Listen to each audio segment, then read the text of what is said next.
ایک نیک عورت کی نیک نیتی اور نیک اعمال کی وجہ سے دنیا کے سب سے نیک انسان کے آنے کا سبب بنا، جسے محمد الرسول اللہ صلی اللہ علیہ وسلم کہتے ہیں۔ ایک مرتبہ حضرت ابراہیم علیہ السلام حضرت اسماعیل علیہ السلام کے گھر تشریف لائے۔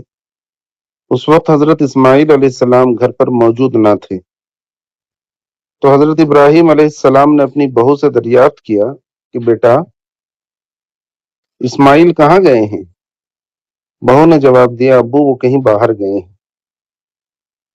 حضرت ابراہیم علیہ السلام نے پوچھا کہ اچھا بیٹا یہ بتاؤ کہ تمہارے میاں بیوی کی زندگی کیسے گزر رہی؟ بہو نے جواب دیا ابو کیا بتاؤں، کسی دن فاقہ ہو جاتا ہے، کسی دن پیٹ بھر کر کھا لیتے ہیں، کسی دن خوشی ہو جاتی ہے، کسی دن غم میں گزر جاتی ہے۔ حضرت ابراہیم علیہ السلام سن کر کہنے لگے اچھی بات ہے بیٹا، جب اسماعیل آ جائیں تو ان سے کہنا کہ چوکھٹ بدل لیں۔ یہ بات بول کر وہ چلے گئے۔ حضرت اسماعیل علیہ السلام آئے تو انہوں نے پوچھا کہ کیا کوئی آیا تھا؟ تو انہوں نے کہا کہ ہاں آپ کے ابو آئے تھے اور انہوں نے ایک تاکید کر کر گئے کہ اسماعیل جب آ جائیں تو ان سے کہنا کہ چوکھٹ بدل لیں۔ حضرت اسماعیل علیہ السلام نے کہا تجھے پتا ہے کہ انہوں نے کیا کہہ کر گئے؟ کہ نہیں مجھے نہیں پتا کہ وہ کیا کہہ کر گئے۔ حضرت اسماعیل کہنے لگے علیہ السلام کہ انہوں نے کہا کہ میں تجھے طلاق دے دوں، اور یہ بات سنتے ہی حضرت اسماعیل علیہ السلام نے اپنی بیوی کو طلاق دے دیا۔ پھر دوسرا نکاح ان سے ہوا، دوسری بیوی سے، دوسری عورت سے۔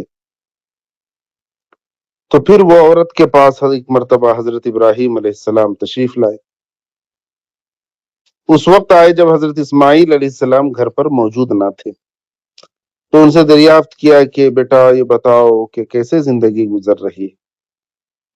وہ عورت کہنے لگی ابو کیا کہوں، صبح بھی نعمتوں کی بارش ہوتی ہے، شام بھی نعمتوں کی بارش ہوتی ہے، اللہ نے اتنا دیا ہے کہ میں تو شکر ادا نہ کر سکتی ہوں، نہ میری زبان اس لائق ہے کہ میں اس رب کی شکر گزاری کروں۔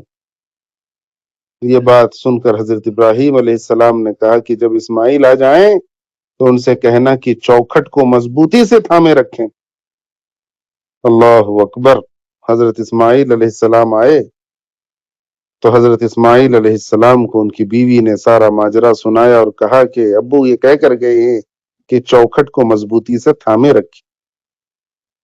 میرے بھائیوں، اس عورت کی بات کو سن کر حضرت اسماعیل علیہ السلام نے کہا کہ ابو یہ کہہ کر گئے ہیں کہ میں تیرا ساتھ مرتے دم تک نہ چھوڑوں، اور اس عورت کی شکر گزاری اور پاک دامنی اور اللہ کی حمد و ثنا کی برکت سے انہی کی نسل در نسل سے جناب احمد مجتبی محمد مصطفیٰ خاتم النبیین والمرسلین محمد الرسول اللہ صلی اللہ علیہ وسلم اس دنیا میں تشریف لائے۔